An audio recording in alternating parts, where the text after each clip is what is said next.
Time for the ride home in ENC. Yes! Yes! Yes! This is your 5 o'clock drive with Patrick Johnson. Holy mackerel! More news, more interviews, more ECU stories than you can shake a stick at. Hey, stop shaking that stick. This is the Patrick Johnson Show. Pirates win! Pirates win! On 94.3 The Game. Fresh edition of the PJ Show. Nice to have you with us here. Great P-Man with you as we are wrapping up a hump day. All downhill from here, and no show tomorrow. We will be back on Friday with some very exciting guests. We'll tell you about that later in the show. Coming up today, Dick Corrada, ECU Athletics Hall of Famer, and the author of a new book about his 2 years or his time as a two-sport star at East Carolina. He won 7 letters playing baseball and football for East Carolina. Pilk, do you have the book? Philip the Ref Pilkington is with us. And he had Dick Corrada gave him a book. Son of a gun. So Dick Corrada's book will be what we'll talk about with him coming up in a few minutes. There we go. I Am a Pirate. Dick's a good man, and I've enjoyed getting to know Dick, and I'm looking forward to interviewing him on the show today. Dick's great. Yeah, I got a chance to meet him on Saturday or Thursday, whenever the hell. But I don't know. Whenever the football game was. All these days are weird. And he was a great interview. He's fun to talk to. Unfortunately, I didn't spend as much time on and off the air as I would have wanted to. We had the quick commercial breaks, but we did chit chat with him there for a little bit, and he was great. So looking forward to having him on. Well, we'll talk to Dick coming up in a few minutes as we start here. A programming note for you tomorrow. I know, stick to sports. But Congressman Greg Murphy is going to be in studio in the morning at 7:30 at the Radio Ranch. Henry is still out. More on that in a moment. And we have we have Congressman Murphy coming in. And the reason we do is for him to make an announcement. If you've been following this politically, he represents the Congressional 3rd District in the United States House. Well, they are moving some counties and communities into District 1, which Don Davis occupies. He's a Democrat. And that is to give the Republicans an advantage to win a House seat. And some of Murphy's coastal counties, or District 3's coastal counties, are going to move towards District 1. And there'll be some counties inland. All of Pitt, I believe, will be in District 3. Now, this has kind of raised the dander of Congressman Murphy. So we will see what he makes an announcement on tomorrow. He was meeting at the White House today with Trump officials. How about that, Pilkington? So tomorrow, big get for you guys. The great P-Man will be breaking news as to what Congressman Greg Murphy will do, I guess, as his future pertains to running for office. Yeah. I'm told it is going to be a big surprise. I don't even know what it is. I've tried to get it out of the congressman. He will not tell me. And we know not to tell Henry, because then the world will know. Well, I know we're sticking to sports here, but just bring up that WTIB did not win the Marconi last night, unfortunately. And Patrick has now been nominated and lost 4 Marconi awards. So here is your new picture of Patrick losing the championship 4 times. There's Jim Kelly, and that's Patrick because he's lost 4. So we were nominated for Station of the Year on WTIB for a 3rd year. And I thought we would have a great... I thought we would win this year. Because you can't be nominated that many times and not win. But apparently you can. And the 4 comes because I was nominated 2 years ago for as part of another station. And so a four-time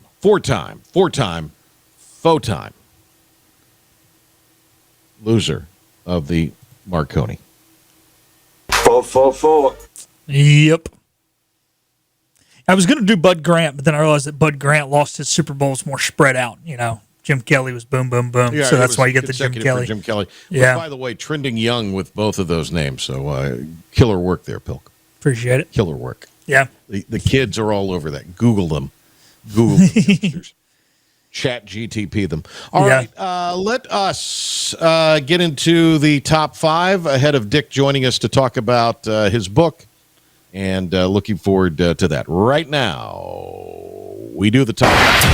This may very well be our last mission. Let's make it count. This is the Patrick Johnson Show on 94.3 The Game. It's impossible. Now some stories you may have heard or catch it for the first time.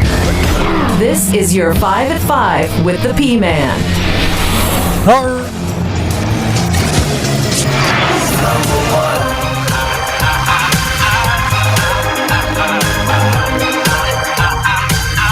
Number 1.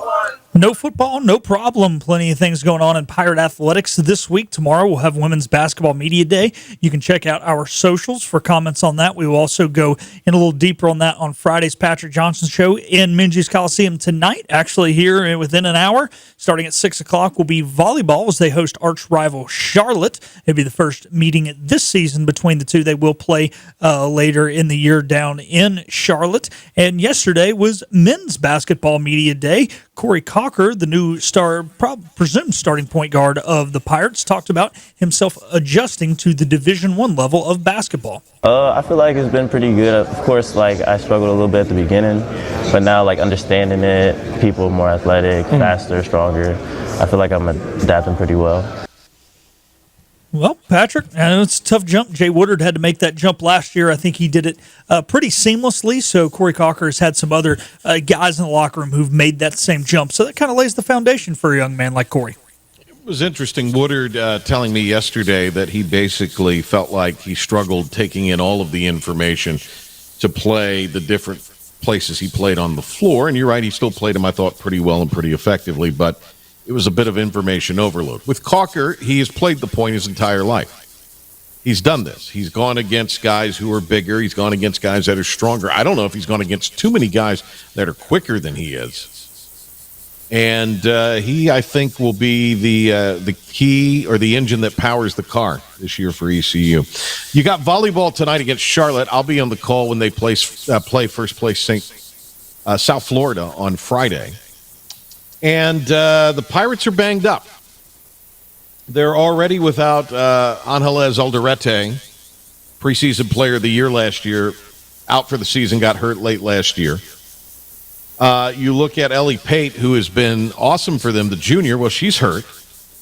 Could be hurt for the rest of the year. It may even be the end of the year before she returns, but for all intents and purposes, she's going to miss the season, it would appear, with her injury. And even if she does come back, she will not have jumped for several weeks, and that's a big deal. Also, Brooklyn Allison, who transferred in, the libero and defensive specialist, is out. And they were counting on her being a big part of things. So, can they circle the wagons to remain above 500 rather than going to 500 and get a conference victory tonight? Because if they want to make the conference tournament, which would then put them in a position to earn the right to get into the NCAA tournament, you got to finish in the top 8 in the American to do that. They got to get on the horse now, especially with matches coming up at home, especially with Charlotte coming in as a rival. I hope folks will go tonight. It's free, 6 o'clock. So listen to us on your way into Minji's Coliseum. They do a great job with the volleyball atmosphere there. And there's not a bad seat in the house because you can pretty much populate all of the purple seats. Yeah, no, it is. It's a good time. I enjoy going to volleyball games. But it's just been an unfortunate year. I think this is a talented team, Patrick, but it's tough to get it going when this is your new logo right there, San Francisco 49ers. Milk has done all this prepared material today. I was doing it as you were talking. Number two. Prepared material for Pilk. We're going to go over to the NFL for number 2. And we're going to hear a comment from Sean Payton after the Broncos defeated the New York Football Giants the other day in regards to Russell Wilson. They found a little spark with that quarterback. I was talking to John Mayer not too long ago, and I said we were hoping that change would have happened long after our game. Russell Wilson responded yesterday on Twitter about the time our show was actually beginning, said, classless, but not surprised. Didn't realize you're still bounty hunting 15-plus years later through the media. So there you go. What do you make of that? Peyton tried to cover his rear end by saying the reason we wish they would have made the start different was because Jackson's great. They found this new spark. But it was clear, reading between the lines, it was he wanted to kick Russell Wilson's you-know-what. And he wanted to do it in front of the whole country. Well, and they still won in one of the most improbable wins perhaps in NFL history. There's some things there that never happened in an NFL game before. What were they up 3 scores going into the fourth? Yeah, 19 nothing, and then with about 10 minutes left, it was 26-8. And they still scored 2 touchdowns in the fourth and lost. Yeah, I think that's a first. Yeah, in NFL history. So anyway, it's interesting. There's been a lot made of, has Russell Wilson harmed his Hall of Fame credentials by what he has done the last few years? And I say, if he was a Hall of Famer, then he's probably a Hall of Famer now. Now, what's the sentiment going to be? Who knows? But he's got 2 rings, right? Russ has got 2 rings. No, he's got 1. Got 1 ring, played in 2 Super Bowls. That's what it is. So he's got a ring. He was considered the best quarterback in the league for a while, at least the one as far as the best as far as winning. Because even in the years they didn't go to the Super Bowl or win the Super Bowl, they had the prohibitive NFC favorite year in and year out. Yeah. He's right there. I think he's right there with Eli. We've talked about this before. Eli's got the 2 Super Bowls, but he also has and would have a below 500 record as a starter if the Giants had not sat him out his last year a couple games. The tough Russ thing is, if people say he's played his way out, that means he was never fully in, to your point, Patrick. I think it was one of those where he was like on the cusp, and it needed to go. If it just ended, it may have been fine, but it needed to go one way or another. It would guarantee him in if it trended up when he left Seattle, but it's trended down as that had taken him off. It's almost like a Matthew Stafford situation. Like maybe it wasn't a cusp Hall of Famer, but it was still kind of a backdoor conversation. And then he goes and wins the Super Bowl. And now he's top 10 in every single stat ever.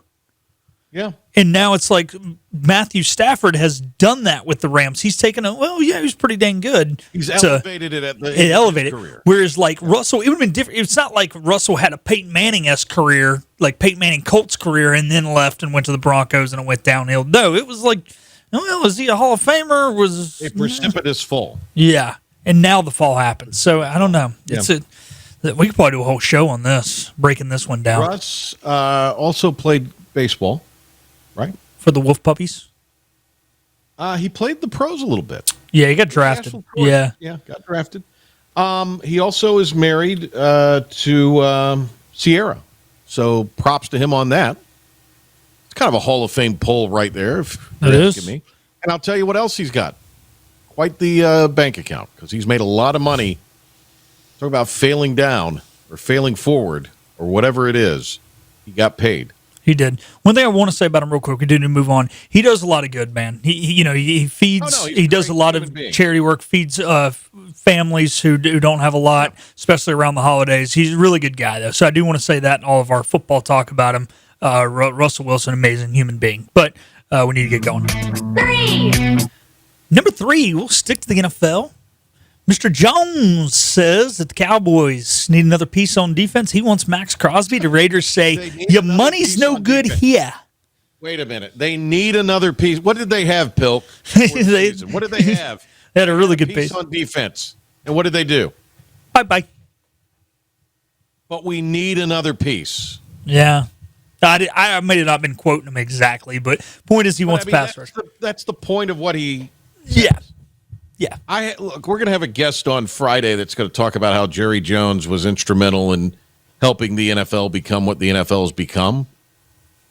I'm looking forward to that conversation because I think it's a fascinating topic. But Jerry Jones, when it comes to player personnel decisions and statements, you cannot take anything, at least from where I sit, you can't take anything Jerry Jones says seriously. True, and it's interesting to talk to this guy about him making the NFL what it is, and what he has made the NFL is. You know what he's made the NFL. He's made the NFL a league who hasn't seen a Cowboys Super Bowl in 30 years. Full. I don't know if Max Crosby, with 2 X's, by the way, is going to be the one that leads them to said Super. They need more than just a piece on defense. They do. But, yeah, anyways, number 4 here. We're going to do the NBA. Began last night on NBC. P-Man was, I think, consuming a lot of that. Really good game. And the Hornets open their season tonight as favorites at home against the Nets. Maybe like the Panthers, the Hornets have gone from trash to just below average. Who knows? What are they? What's it, 5.5? Is that what it is? Yeah, 5.5. Are you excited about this team, Pilk? I mean, you're a Charlotte guy. Yeah. And here's what I just realized today too. LaMelo Ball is only 24. Doesn't it seem like he's been around for like 15 years? It does, but heck, he came into the league at, like 12 years old. So, right, but I mean, he still has a lot of career ahead of him, theoretically. He does. The question is it all in Charlotte, or does he go packing for a bigger market? Well, that's the question. That would seem to be the question for the Hornets. So I told you I'm going to give the NBA a shot this year, Pilk. And it's difficult. 5. All righty. Last, the San Francisco Giants are going to hire Tommy Vitello, the manager of currently the manager of the Tennessee Volunteers. He's going to the big. It's kind of a weird jump. You don't usually see that college to pro in the baseball ranks. Yeah, you'd have to ask Mike Mullis or maybe some of the other baseball people I like to talk to and rely on for stuff. Has anything like this ever happened? This is intriguing to me. This sort of broke over the weekend. Vitello to San Francisco is a completely out-of-the-box piece of thinking. And I'm going to be fascinated to see the rationale for it. But I'm going to guess that Vitello relies heavily on the advanced metric stats. I think so. Very new school. Is what everybody else is doing now. And as opposed to a guy who's been in the system or is managed before. So I thought Bochy would go back and this would be a reunion, but they're hiring a guy who I guess probably relies on advanced stats pretty heavily. All right. Dick Corrada has a book out about his time as a 2-sport star at East Carolina University, and we're going to talk to Dick about that when we return. Just counts down. All right, we're going in 5, 4, 3, 2. There's a great new book out about the life of a pirate. In fact, that's the title. I Am a Pirate. Dick Corrada joining us here on the Patrick Johnson Show. ECU Hall of Famer, 2-sport star. And he has written quite the book. It is getting a lot of buzz around Pirate Nation. Dick, wonderful to have you on the show. Thanks for being with us, sir. Well, thank you. I appreciate that very much.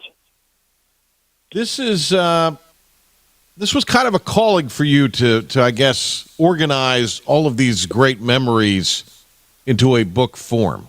Could you go into a little bit of that and explain that to us? Well, I'm from Richmond, Virginia, and I went to ECU on a split scholarship, baseball, football. So as I went through my career and starting as a freshman, I always went to the student center and collected all the sports sections that had articles about ECU, either whether I was playing football or baseball, and I would just cut them out and save them, and then I would send them to my mom. My mom put a great scrapbook together for 5 years really, because I went to grad school after that. So after, God, it's been a long time, but many of my teammates encouraged me to do something, write a book. I was very hesitant. Then I found out that there's no other ECU athlete had written a book about their career at ECU, which I was totally shocked about. Mm-hmm. So that got me to thinking. I talked to some people at ECU, Matt Maloney of the Pirate Club, and Weller in the football office, and ran it by them, and they both encouraged me to go for it. I talked to several others also, and so I did. I went for it in January. And here it is, the in-depth trip through ECU sports history to Corrada, the book, Yes, or rather, I Am a Pirate. Pilk is holding it up for us right now. Good. And he's got it on the screen for the audience. We've also got it on the identifier for you, the book, and we've got an old school football photo of you looking tough and rough. So sure. hey, I was a wide receiver. I wasn't rough and tough. And a shortstop, if I recall. I was. Right? Yeah. Well, Dick, you were rough and tough because you were actually allowed to hit receivers without being ejected back then. You had to actually get hit. Yeah, that is true. That is true. I know our friend Bethany Bradshaw, you mentioned Matt Maloney, and then in the congratulatory comments about the book on the back cover, Rajay Harris has given you a little something there. Tell me a little bit about that relationship with you and Rajay, who likewise, I think will end up being in the ECU Sports Hall of Fame at some point, but is an all-time great Pirate like yourself. Yeah, it's kind of a funny story. I called Rajay. I go to all the home football games and into the bowl games if they're east of the Mississippi. So I'd watched Rajay through his career, and just saw him on TV, saw him doing interviews and all that. I just never had a chance to meet him. Yeah. And so after the Military Bowl with that fantastic finish that he had and secured the victory for us, I think I called Coach Shankweiler. I said, look, I would like to do something for this kid. I've watched him for four or 5 years, and I just want to send him a love gift. So he gave me his number, and I called him up, and the first time I talked to him, he didn't know why I called. We talked for an hour. And this was right before I was deciding to write a book. It had nothing to do with writing a book. I just called him up. And so we just stayed in touch. And to this day, I've never truly met him face to face, but we've talked and we text, and he has, I sent him my book. I sent him the preliminary of my book and asked him would he endorse it, and he said absolutely he would. What a great kid, man. I'm sorry he's left us. That's amazing. And it'd be great to have Rajay back out there. Yeah. That run in the bowl game, I think, will go down.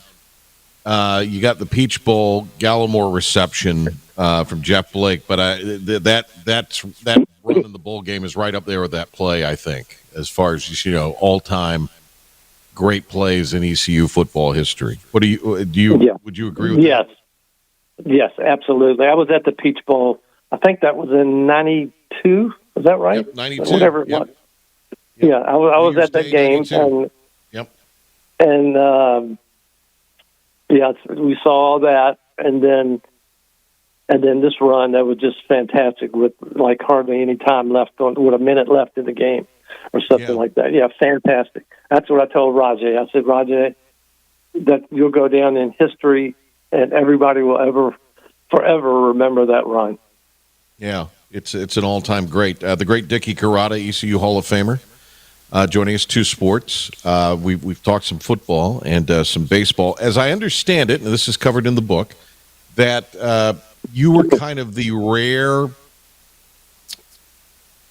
getting scholarship dollars from both sides it wasn't, I guess, uncommon in the days of yore for two-sport guys, maybe a little less common as it moved along. But if you go back really in the annals at East Carolina or anywhere, you'll see people that played two sports routinely the 50s and 60s and before that, maybe even three sports in some cases. Maybe by the time you were coming along, it was a little less prevalent. And obviously now, today, I can only think of a couple that I know of the last 25 years. One of them was with one of the opponents that ECU played in baseball. Central Florida. Yeah, Central Center fielder was also the quarterback. Yeah, the quarterback, yeah. And then Kevin Monroe did it for one season, football and baseball. And other than that, I can't recall any off the top of my head. But how did that, as best as you could tell us here without revealing too much out of the book, because we want people to buy it. You can get it at UBE. And then is it on eBay as well, Dick? Do I understand that correctly? Yeah, eBay, yes. It's at UBE. And then eBay has been the most popular place to get it because they're excellent. They'll send me, as soon as you purchase it, I know about it because they'd send an email, and then I've got your address.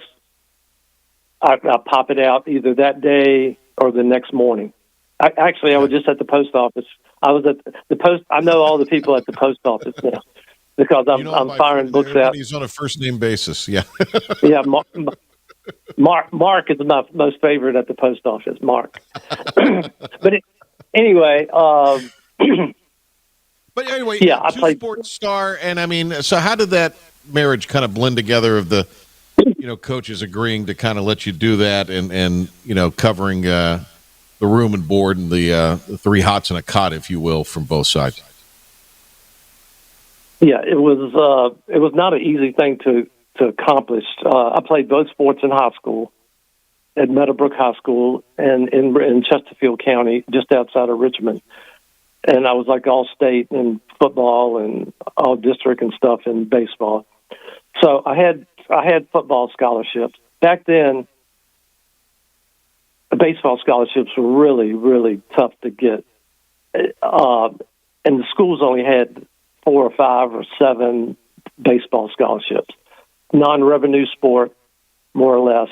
So the scholarship limit was not a great deal. But I went to ECU on my recruiting trip. Loved it. Loved everything about it, and I talk about that in the book. And that was on a totally football. I snuck over to the baseball field and took a look at that. And they may have had a scrimmage going on in the fall or something. I said, "Man, this is really nice." So when I had my recruiting, when I had my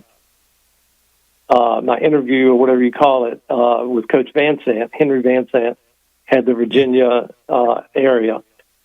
Mm-hmm. And so, he said, you've got a full scholarship to play football. We really want you to come like that.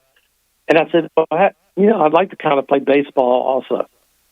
And he kind of grunted a little bit and didn't like that conversation. He didn't like where that was going. He said, I'll tell you what. Van Zant grunt. I remember very well the Henry Van Zant grunt. Yeah, he was not happy the way that conversation was going. So I said, I lost my train of thought. You said you wanted to play baseball. Said, Van Zant grunt. Yeah, he said, if you want to play baseball, this is what will happen. He said, you're on a football scholarship. We're paying your way to go to school. He said, if you want to play baseball, you have to go through spring drills your freshman year. Then after your freshman year, and then after the sophomore football season, we'll see if you played, how you did in football. And then we may let you try out for the baseball team in spring. And if you make the team and if you start, we may let you skip spring drills. And I went, wow, that doesn't sound very encouraging to me.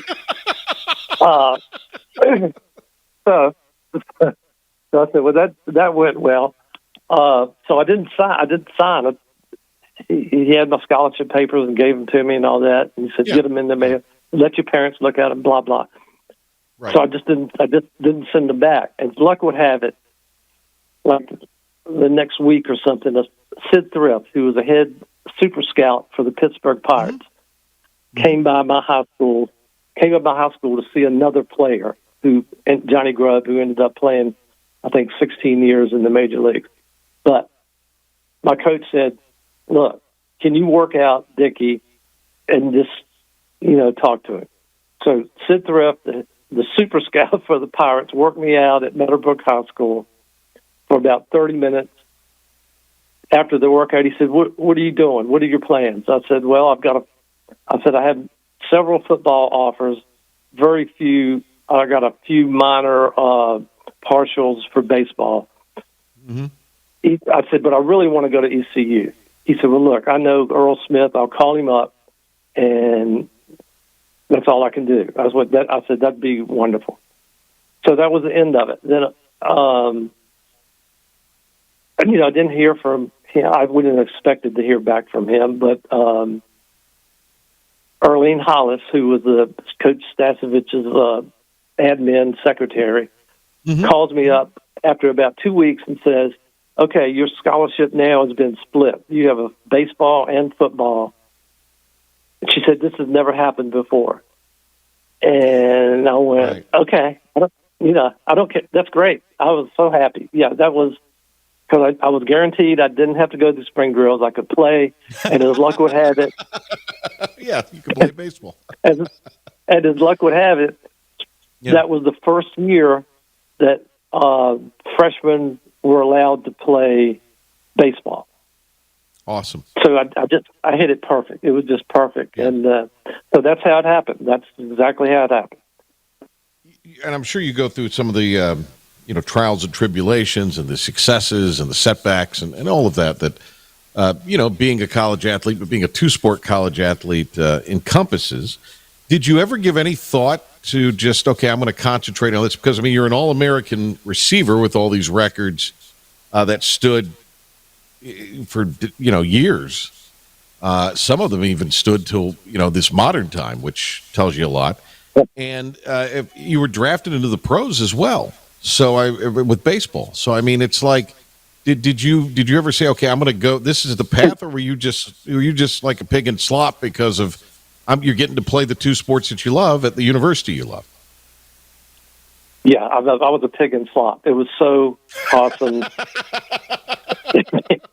I was definitely a pig in slop. I was so thankful and so awesome.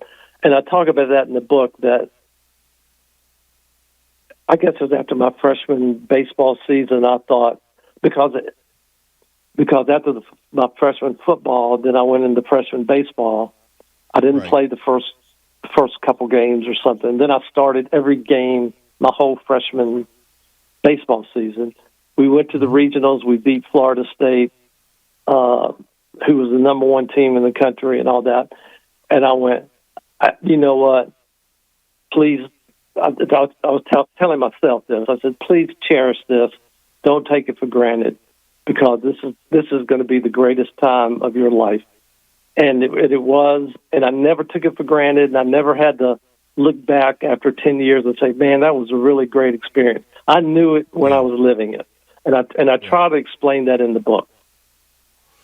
So, as I understand it, correct me if I'm wrong here, the great Dickie Corrada, ECU Athletic Hall of Famer. I Am a Pirate is the name of the book, available on eBay. Just search it when you go there, or Google search it. Or you can go to UBE. Now, one other thing, when folks order it on eBay, I know you sign it. Will you do a personalization, or is that too complicated? You're just signing it for them? No, I try to do a personalization on every book. Oh, wow. Okay. Every book, and actually, I've received several comments back how much they appreciated that. So, yeah, that's a good awesome thing. That's a good thing about eBay is, if you go to UBE, they've got the book, but I don't know that you have it. Yeah. But if you go to eBay, I'm the one who mails the book. Well, I've got the book. Yeah. I sign it. I try to personalize it. And I like doing that. I thank them. It's an honor for them. It's an honor for me that they would even think about purchasing my book. Yeah, I think it's an honor for them because it's a great book. Pilk is in the studio. I know you talked to Philip recently at the pregame show. Hold that up, Philip, again, if you will, for the video audience so they can see it. I mean, we've got it on the identifier, but there's a great look at it there. I am a pirate. There he is. Dickie with the baseball bat, the football inside of Dottie Ficklin, taking that cover picture with a winning smile on his face. As I understand it, Dickie, you went on to, in your professional life, you were involved in, was it King's Dominion? Yes, it was King's Dominion. Wow. I was I thought I wanted to coach after I got out. I went to grad school. I was a graduate assistant football coach. I was graduate assistant football coach, and grad assistant football coaches had full rides, and I talk about that in the book. That thank God I wasn't on a split scholarship anymore, because the split scholarship caused some issues with the football and the baseball. I don't know why it did, and it should not have, but it definitely caused issues. The Coach Stantz was upset. I never went to spring drills. Coach Smith, I never went to fall baseball. That kind of thing, back and forth. Right. So, right, yeah. But yeah. So you decide, okay, you're coaching grad school. Oh yeah. How did you wind up at King's Dominion? Because that would seem like, that's, boy, what a job that would be. Well, so when I got my master's, I got a job in Richmond, a teaching job. I was assistant football coach and the head baseball coach. So during that time, prior to that, I got married, and then it just wasn't for me. It's probably right, being in the classroom, and I just didn't like it. And so I had an opportunity at King's Dominion. They offered me a job. I took it, and I've stayed there for 33 years. Wow. And I retired in, I think, 2006. So it was a great ride there too. Gosh, that is. And you know what? I talk amazing. about it in the book. I always wanted to be a college baseball coach. That's what I thought. Right. That's what I really thought. I didn't want to be a football coach because I experienced it when Coach Stass stepped down or got fired or whatever that case was. Yeah. And then all the coaches got fired, right? So I said, that's crazy. So I respect those guys that do that, but they're at the mercy of their record, and it's just crazy. Anyway, so I stayed here and had a great career. Go to all the Pirate home games. Go to the bowl games. Yeah, it's great. East of the Mississippi.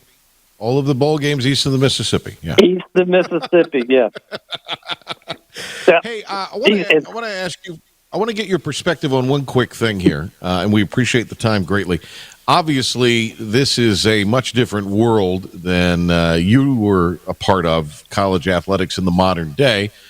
Just from your perspective, what are your thoughts on the way the college athletics industry is indeed an industry and a business today? Yeah, to say it's different is an understatement. Yeah. Wow, it has changed so much in the last 5 years or whatever. I talk about it. We talk about it as teammates because we all team tailgate over in Elmhurst right there. Yeah. And we've been doing it for 50 years. It's a big group of us, and we're all teammates, and that's a big topic. So, players getting paid, I'm all for that. Why shouldn't they? I hate the transfer portal the way it's set up. Sure. Well, I mean, I don't know how many new players ECU brought in. 40 this past year or 50. I don't even know the number. I've heard both numbers. It's no allegiance, I guess, is the best thing to say. There's no, these guys, they play one place and they come to ECU, then they leave there and they go to another place. They never experience what we did, building that bond and then being together now. We've been together 50-some years, friends, tailgate, all that kind of stuff. So I feel like they're missing a lot, but, I don't know what to think about that. It dawns on me as we talk to you here, had you been in the modern era playing two sports, you'd have gotten paid by two sports instead of splitting the scholarship. Yeah, that's right. I've told people share from both. Exactly. I tell people, they said, man, what if you were getting NIL back in the day? I said, I could have bought a small island in the Caribbean, I think. and then our popular place, or mine and a bunch of my teammates, was the Elbow Room, and that's gone. That's been gone a long time, but it's famous. Everybody knows about it, and I talk about it in the book a lot. I even have a whole section about the Elbow Room. So I said, or if I didn't get an island, I would have bought the Elbow Room, stayed in Greenville, and lived happily ever after. I think Pilk missed the Elbow Room, but it was still around in the mid-'90s when I was plugging away there in Greenville, getting my undergrad. It was. So. I didn't realize that. Yeah, I did not realize that. It was as legendary then, Dick, in the mid-'90s. I'm a class of 2000. 4 years in and out. Couldn't afford to go anymore because nobody was scholarshiping me or paying me anything. And, it's just, I hear, and like Henry Van Zant was still around the athletic department when I was getting involved. And I mean, it's so cool to talk to you, man. It really is because, this is good stuff, and these are things that I think folks need to know about because there's a great lineage and history with ECU, and you really illustrate it beautifully in this book. So, I think it's very, very cool. I really appreciate you being on with us here, and we'll hopefully catch you at one of these next two home football games now that I know where you guys tailgate. And yeah, please, that would be awesome. I'll come say hi to y'all, and we'll maybe relive some Elbow Room days. We'll share some of those stories. We'll, yeah, exactly. What the next home game is Hall of Fame weekend. Charlotte. Yeah, Hall of Fame weekend. Yes, sir. Is that November 8th or whatever it is? Yeah. So, and then the Pirate Club does a tailgate for all athletes, football, baseball, whatever. Right. I'm not sure exactly. I know where it is, but I can't tell you exactly where it is. Right. But it's a really big. It's a really nice function, and all the old guys are there. They do a really good job, and so that might be a good place to hang out. But I'm hoping I'll be able to sell some books. I'll set up a table there and sell some books. That's the big thing. Let us know. Let us know and let Pilkington know. Let Philip know, and we'll promote that up for you. Yeah, because all net proceeds from my book will go to the Pirate Club. Oh, that's great. That's awesome. Yeah, I'm not trying to make any money. I just wanted to do this to talk about my teammates and how much I love ECU. So I decided that a long time ago. So that's awesome. That's great. I posted a good picture of me and Phil. Okay. Doing the radio interview. I don't know if you've seen it. Yeah, I saw a little bit of it. I'll go back and look for it. Your picture's everywhere on social. I mean, you go on Facebook and you're all kinds of fans were taking photos with you. But I did see a picture of you and Philip and Steven, so it was really good. You guys, that you made those guys look good. You elevated them up to your level. So no, they were great. They were great. It was a lot of fun. Even one guy. Oh, this is a funny story. This one guy that was standing close by, leaning over the fence, listening to the interview. Mm-hmm. And then after that, I went to a book signing. I had to go to the new tailgate area, the book signing. And so I'm over there, and he comes up. He says he wants to buy the book. I said, that's great. He said, my grandson plays for plays football. I said, really? So I think his name was Tyree or something. Mm-hmm. Can't pull it up. Okay. Tyree, number 24. So anyway, he said, I'm going to buy the book for my grandson. So about that time, they had the Pirate Walk, and the Pirate Walk literally came right in front of my table through that tailgate plaza. And so Tyreek comes over. I get a chance to meet him. I show him the book. I said, your granddad just bought it. He was so good. It was so nice. That's awesome. What a great story there. Wonderful to have Dickie Corrada with us. I'll look forward to seeing you next month at Hall of Fame weekend. Okay, great. Look forward to it. Thank you so much. And now, the stunning conclusion. Why is everyone screaming? On 94.3 The Game. All right, Dick Corrada. What a guy. What a gem. Great to have Dick on. Look forward to seeing him in a couple weeks. Here's the book, I Am a Pirate. He should have gone, Yes, I Am a Pirate. Played it off of Jimmy Buffett. He might have got sued, though, if he'd done that. But there it is, Dickie Corrada's book, I Am a Pirate. Great to have him on. All right, no show tomorrow. We will be back in the morning for Talk of the Town. Big announcement at 7:30 in studio with Congressman Greg Murphy. And then Brittany Hoyt will be with us to talk volleyball and ECU women's basketball on Friday. And is it Ken Belson? Ken Belson, the author of a new book on the NFL, going to be with us as well. So we're looking forward to having that. Pilk has Belson's book there. Every day is Sunday.